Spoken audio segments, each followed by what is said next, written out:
Bismillahirrahmanirrahim. Assalamualaikum warahmatullahi wabarakatuh. Semangat pagi, pagi, pagi, pagi. Bagaimana kabar? Luar biasa. Salam sehat. Pada kesempatan kali ini, saya akan menjelaskan tentang konsep dasar penilaian pembelajaran. Tapi sebelumnya, saya berterima kasih kepada Bapak Wahidun yang telah memberikan kesempatan kepada saya untuk menjelaskan tentang konsep dasar penilaian pembelajaran. Pada pembahasan kali ini, saya akan membahas tentang pengertian penilaian, kemudian tujuan penilaian, fungsi penilaian, kompetensi yang dinilai, teknik penilaian, dan prinsip-prinsip dalam penilaian. Yang pertama adalah kita bahas tentang pengertian penilaian. Penilaian adalah proses pengumpulan dan pengolahan informasi atau data tentang kompetensi peserta didik. Dalam melakukan penilaian, ada 3 unsur yang dapat melakukan penilaian. Yang pertama, penilaian hasil belajar oleh pendidik, yaitu suatu proses pengumpulan dan pengolahan informasi atau data tentang tercapainya kompetensi peserta didik pada aspek pengetahuan, keterampilan, dan sikap.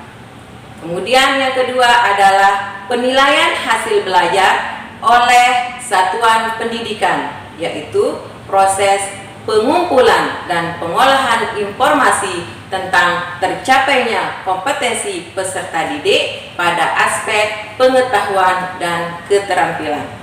Kemudian yang ketiga adalah penilaian hasil belajar oleh pemerintah, yaitu proses pengumpulan informasi dan data tentang tercapainya kompetensi peserta didik pada aspek pengetahuan.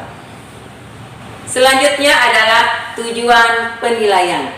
Tujuan penilaian adalah 1. Untuk mengukur tercapainya kompetensi peserta didik. Kemudian yang kedua adalah untuk menetapkan ketuntasan penguasaan kompetensi peserta didik. Kemudian yang ketiga adalah untuk menetapkan program remedi dan pengayaan. Dan yang keempat adalah untuk memperbaiki proses belajar pada tahap berikutnya. Selanjutnya adalah fungsi penilaian. Fungsi penilaian ada 3, yaitu pertama adalah fungsi formatif, yang kedua adalah fungsi sumatif, dan yang ketiga adalah fungsi evaluatif. Fungsi formatif adalah suatu kegiatan yang dilakukan untuk memperbaiki proses pembelajaran dan cara belajar peserta didik. Kemudian fungsi sumatif adalah kegiatan yang dilakukan untuk mengukur keberhasilan peserta didik pada akhir semester, akhir tahun, atau akhir masa pendidikan pada satuan pendidikan tertentu. Dan yang terakhir adalah fungsi evaluatif, yaitu suatu kegiatan untuk mengevaluasi proses pembelajaran dan pengelolaan pembelajaran di kelas maupun di satuan pendidikan. Kompetensi yang dinilai. Ada 3 ranah yang dinilai pada kompetensi ini.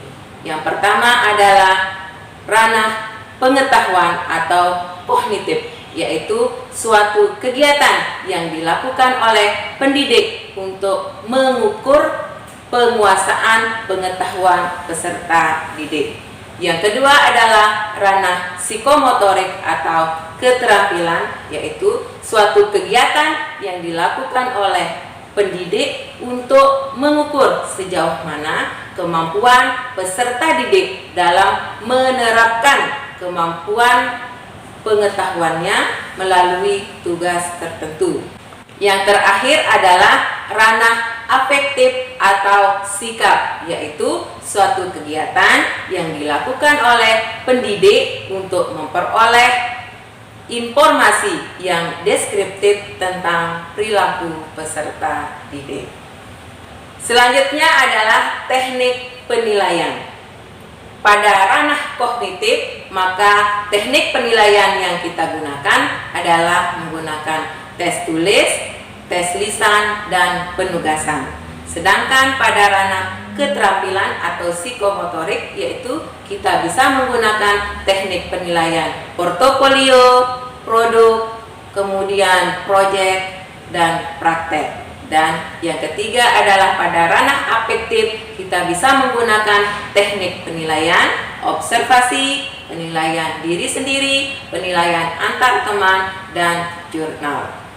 Prinsip-prinsip penilaian. Yang pertama, sahih, yaitu mengukur apa yang ingin diukur. Kemudian yang kedua adalah objektif, yaitu penilaian didasarkan pada prosedur dan kriteria yang jelas, tidak dipengaruhi oleh subjektivitas penilai.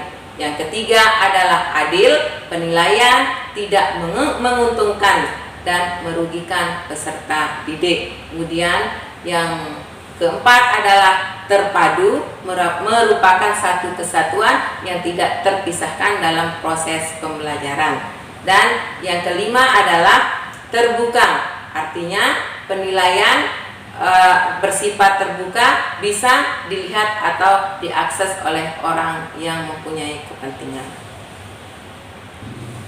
Yang keenam adalah menyeluruh dan berkesinambungan, yaitu penilaian mencakup seluruh aspek kompetensi dengan menggunakan berbagai macam teknik penilaian untuk mengetahui perkembangan peserta didik.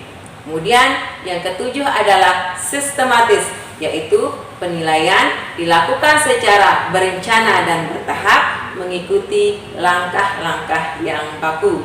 Kemudian yang kedelapan adalah beracuan kriteria, yaitu keberhasilan peserta didik tidak dibanding-bandingkan dengan peserta didik yang lain, tetapi menggunakan kriteria ketuntasan yang telah ditetapkan. Dan yang kesembilan adalah akuntabel, yaitu penilaian dapat dipertanggungjawabkan baik kepada pihak internal maupun eksternal.